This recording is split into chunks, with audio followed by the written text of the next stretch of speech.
The method facilitates measurement of protein conformation and protein interactions.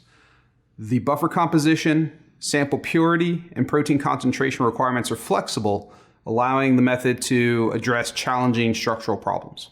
This technique allows the comparison of samples in a wide variety of different buffer systems.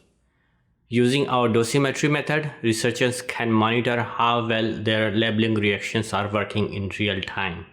One application of this technology is in drug development, because it allows researchers to test widely different drug formulations and how they affect protein structure.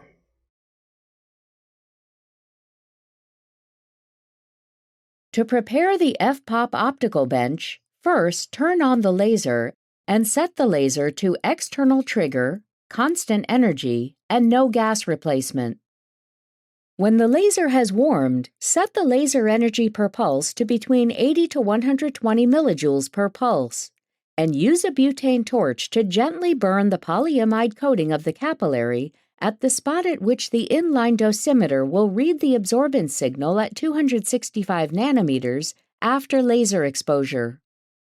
Use a lint-free wipe and methanol to gently wipe the debris from the capillary, and place the cleaned capillary through the beam path of the laser and into the inline dosimeter. Press the lever on the top of the inline dosimeter to open the hinge and remove the magnetic holders.